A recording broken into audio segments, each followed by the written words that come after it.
I'm pleased to say Russell Myers joins us now from the UK. Now, great man. I think we've all talked too much about Harry and losing his virginity, but there's one thing I wanted to ask you about before we get into the nuts and bolts of it, to use another term. I saw some criticism that potentially the woman who outed herself after being outed by Harry may well have been paid by a media organisation. I've got no problem with this whatsoever. This bloke made millions of dollars out of a book where he referred to her as older woman by 2 years.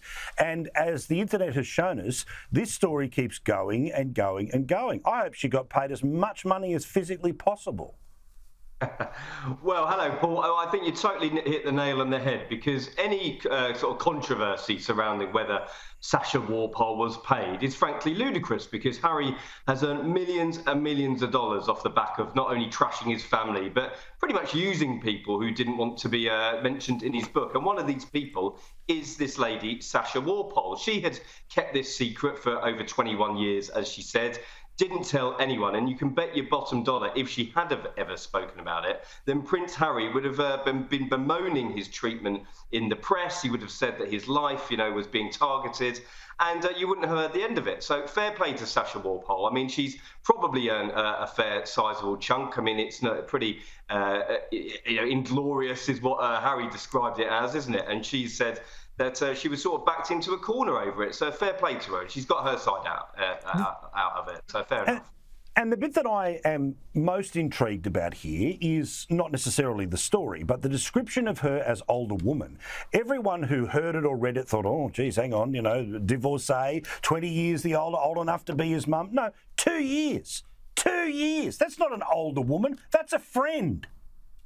Well, it isn't. I mean, she probably had a bit of an issue being described as that, because the dalliance, as it were, took place on her 19th birthday, and Harry was around 16, 17. I mean, he comes across as a pretty naive and juvenile, she said at the time, gave her a Miss Piggy bear that he'd won at a fun fair. I mean, it goes from sort of the sublime to the ridiculous, this story. However, I mean, there was a list of characters, wasn't there? Elizabeth Hurley was named at one stage, the F1 presenter Natalie Pinkham, but it ended up being a 40-year-old digger driver from the countryside in the UK.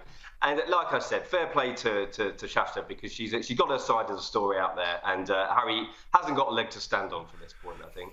Will they, won't they, about the coronation? It's sooner rather than later. We're going to find out whether they have been invited or not. There's been some speculation in the past 24 hours that Prince Charles is close to the decision. What are you hearing? Well, definitely. I think those decisions have to be made fairly soon, because not only you've got to get invitations out, and one may say, they can get an invitation right at the last moment, but there is a sort of crossing of T's, dotting of I's that needs to be done right about now. I mean, we're only 100 days away or something. So I think they will be there. I can't imagine that Harry will pass up the opportunity. Whether the family want them there is a different story. Of course, the king is not going to be so churlish to not invite them. And I think he'll pretty much leave the ball in their court. But lots of discussions whether they'll just pop in for 24 hours and leave to try and sort of minimise the controversy about their visit. But it's going to be controversial either way, isn't it? Whether they do or don't.